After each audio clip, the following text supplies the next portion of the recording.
जय श्री कृष्ण विद्यार्थी मित्रों, केम छो बधा मजामां छो ने? सार्थक विद्या मंदिरनी YouTube चेनलमां आप सौ विद्यार्थीओनुं हार्दिक स्वागत छे।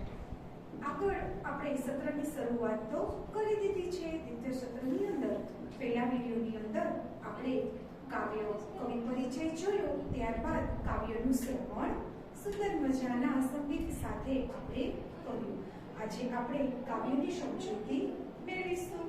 તો ફરી પાછું તમને યાદ દેવડાવું કે આ કાવ્યના કવિ છે યોસેફ મેકોન।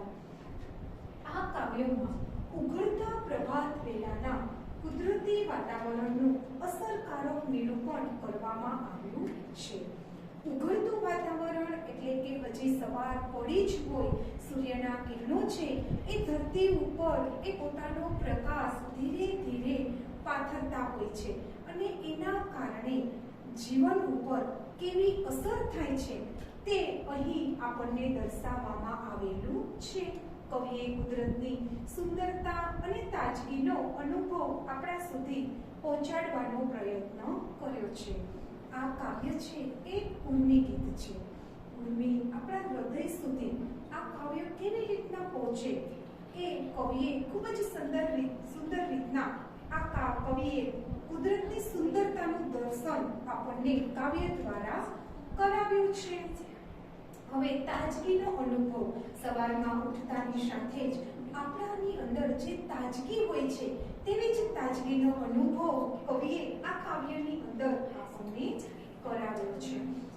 ઉગમણે આભમાં રેલાયા રંગ, અહીં ઉગમણે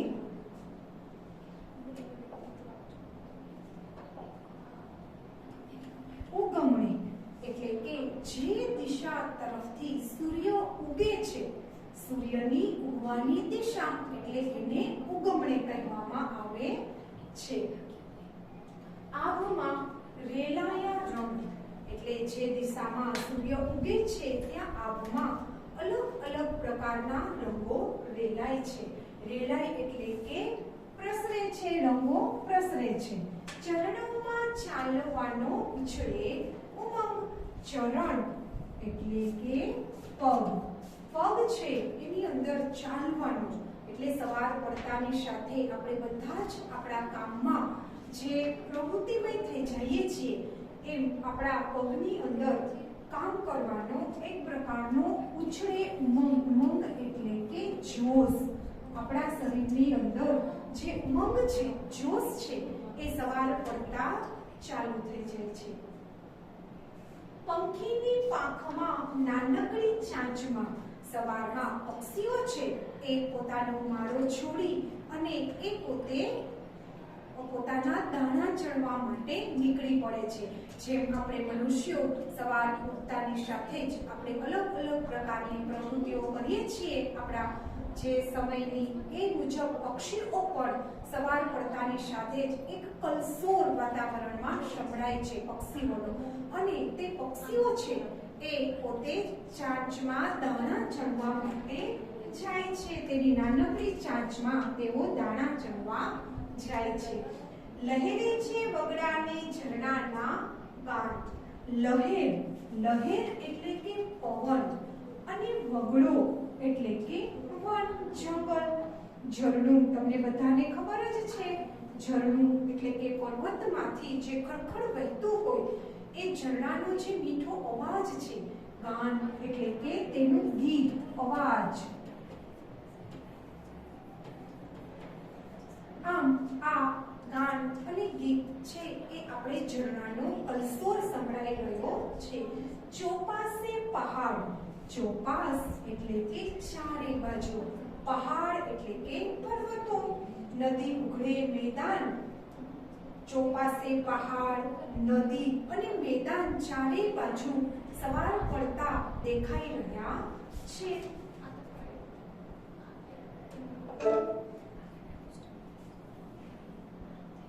કલ્પનાની દોર સરી જાઉં એની સંગ, કવિ છે એ સવારની કલ્પના કરે છે અને એની સાથે એ દોરી જવું એટલે કે આપણે કોઈ પણ વસ્તુનો વિચાર કરતા હોઈએ, કલ્પના કરતા હોઈએ, તમે જ બધા સપોઝ કલ્પના કરો કે ચલો આપણે સવારની એકદમ તાજગીભર્યું વાતાવરણ છે, આજુબાજુ તમને ખડખડ ઝરણાનો વહેતો અવાજ સંભળાય છે, ખૂબ જ સરસ મજાના પર્વતો છે, નદી પસાર થઈ રહી છે, નદીની આગળ એક સરસ મજાનું મેદાન છે. જો આવી કલ્પના કરો તો તમને તરત જ આ બધી વસ્તુ છે એ દેખાય છે અને આપણે ત્યાં હોઈએ તેવો અનુભવ આપણને થાય છે. તો અહીં કવિ પણ આપણને એમ કહે છે કે કલ્પનાની દોડ, કલ્પનાની સાથે આ બધી જ જગ્યાઓમાં હું ત્યાં સરી જાઉં એટલે કે ત્યાં વયું જાઉં.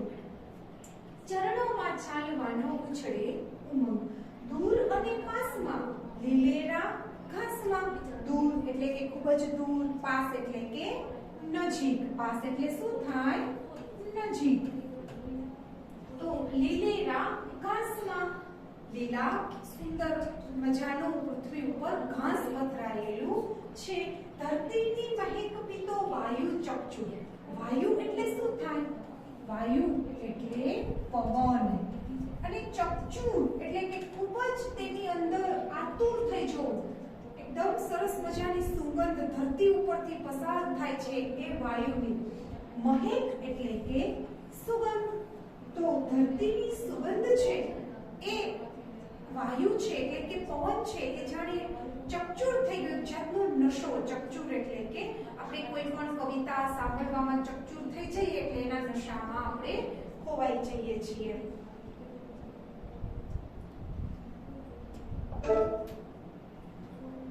ઝાકળમાં ઝીણેરા કિરણોના સૂર.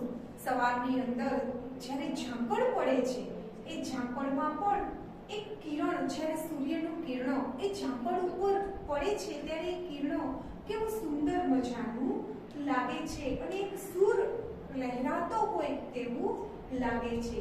મન એમાં આળોટે મારી છલમ.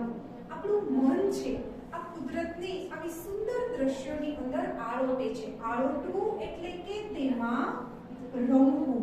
આળોટવું એટલે તેમાં રમવું. આપણું મન છે એ આ સરસ મજાની કલ્પનામાં આળોટે છે. ચરણોમાં ચાલવાનો ઉછળે ઉમંગ.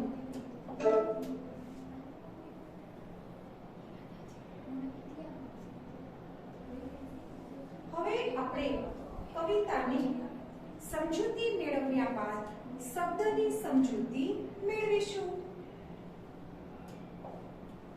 ઉગમણે એટલે સૂરજની ઉગવાની જે દિશા છે તેને ઉગમણે કહેવાય અને આથમણે એટલે કે સૂરજની આથમવાની દિશા. હવે આભમાં એટલે આકાશમાં, ગગનમાં. ઉમંગ એટલે ઉત્સાહ, હોશ અને આનંદ. વગડાના એટલે જંગલ કે વેરાન પ્રદેશના. ચોપાસે એટલે ચારે બાજુ. ઉઘડે મેદાન એટલે મેદાન ખુલ્લું થાય ત્યાં. વિશાળ મેદાન દેખાવા લાગે. સૂર્યનો પ્રકાશ રેલાતા પહાડ, મેદાન વગેરે સ્પષ્ટ દેખાય, ખુલ્લા થાય છે. કલ્પનાનો દોર, કલ્પનાના આધારે, કલ્પનાના મદદથી. ચકચુર એટલે અહીં ધરતીની સુગંધથી પવન મસ્તી ભર્યો લાગે છે તેવો અહીં ઉલ્લેખ કર્યો છે. ઝીણેરા એટલે સાવ બારીક, તદ્દન ઝીણા. છલંગ એટલે લાંબો ઊંચો ઠેકડો અથવા ફલક. હવે ભાષા સજ્જતાની આપણે જોઈએ તો સૌપ્રથમ તેમાં છે પ્રાસ. પ્રાસ કોને કહેવાય? તો જ્યારે આપણે કાવ્યો છે એ ખૂબ જ સુંદરતાથી ગાઈ શકીએ છીએ તો કોના હિસાબે? તો કે પ્રાસના હિસાબે. અહીં તમે જોશો કે આ રંગ, મંગ એટલે રંગની સાથે મંગ એ એમાં ભળી જઈ શકે છે. પાંખમાં, ચાંચમાં, અહીં આપણે જોઈએ તો પાસમાં, ઘાસમાં, ચૂર, સૂર, આ બધા શબ્દો છે એને પ્રાસ કહેવામાં આવે છે. એટલે કે આ જે પાછળના બધા શબ્દો હોય આ બધા શબ્દો તે બોલવામાં તેની સાથે ભળતા અથવા તો મળતા શબ્દો હોય છે. એટલા માટે કાવ્ય છે એ ગાવું પણ ગમે છે અને ઝડપથી યાદ પણ રહી જાય છે. તો આમ કાવ્યની પંક્તિને અંતે સરખા ધ્વનિવાળા શબ્દોથી પ્રાસ રચાય છે. પ્રાસને લીધે કવિતા યાદ રહે છે અને કાવ્યમાં મધુરતા વધે છે, જે આપણે અહીં આ ઉદાહરણ દ્વારા જોયું. તો જુઓ વિદ્યાર્થી મિત્રો, આમ આપણે કાવ્યની સમજૂતી તો મેળવી, સાથે સાથે આપણે આ ભાષા સજ્જતા અને કાવ્યની શબ્દની સમજૂતી પણ મેળવી છે.